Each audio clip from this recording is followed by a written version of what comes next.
Goeiemôre. In hoofstuk 1 vers 17 lees ons: God het aan hierdie 4 jong manne verstand gegee en insig in alles wat geskryf is en ook wysheid. En Daniël kon enige gesig of droom uitlê. Die uitleg van drome en gesigte word gereeld in die Bybel vermeld. Jakob, Josef, Farao en Salomo het drome van God ontvang. In die paleis van Nebukadneser was verskeie soorte persone betrokke by die uitlê van drome en visioene. Towenaars, voorspellers, golaars en sterrekykers.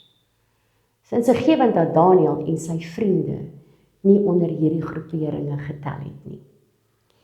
Toe Nebukadneser sy ontstellende droom gehad het, kon geen een van hierdie groepe hoegenaamd van hulp wees nie. Want soos ons weet, het hy nie die droom met hulle gedeel nie. Waarskynlik omdat hy wantrouig was en wou toets of hulle werklik bonatuurlike insig besit en of hulle werklik met goddelike krag verbind is, soos hulle beweer.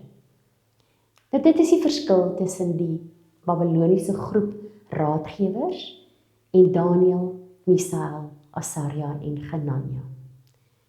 God self rus hulle toe met verstand. Hulle kon nuwe materiaal gou aanleer en memoriseer. Hy gee vir hulle insig, en dit beteken letterlik om binne in te kyk, om 'n situasie of 'n konsep of 'n probleem op 'n baie dieper vlak te verstaan. Hy gee vir hulle wysheid. Hulle het die vermoë gehad van toepassingsvaardighede. Hulle kon die kennis en die ervaring en die goeie oordeel toepas om lewenskompleksiteite te oorkom.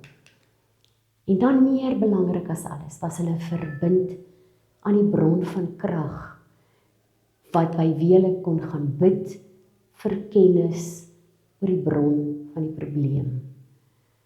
Interessant gee God die antwoord in dieselfde vorm vir Daniël as waarin hy die probleem vir Nebukadneser gegee het. Dit is 'n nagtelike visioen of 'n droom. Maar met die verskil, Nebukadneser gaan soek 'n antwoord by 'n klomp leienaars. En Daniël gaan soek hulp by die bron van die waarheid. Want die uitleg het nie van 'n mens gekom nie. Daniël was net die godbemagtigde boodskapper. En daarom gee Daniël die eer en die erkenning aan God. Wat kan ons vandag uit hierdie gedeelte leer? Ons staan ook voor probleme wat skynbaar geen oplossings het nie. Vrae waarop ons nie antwoord het nie.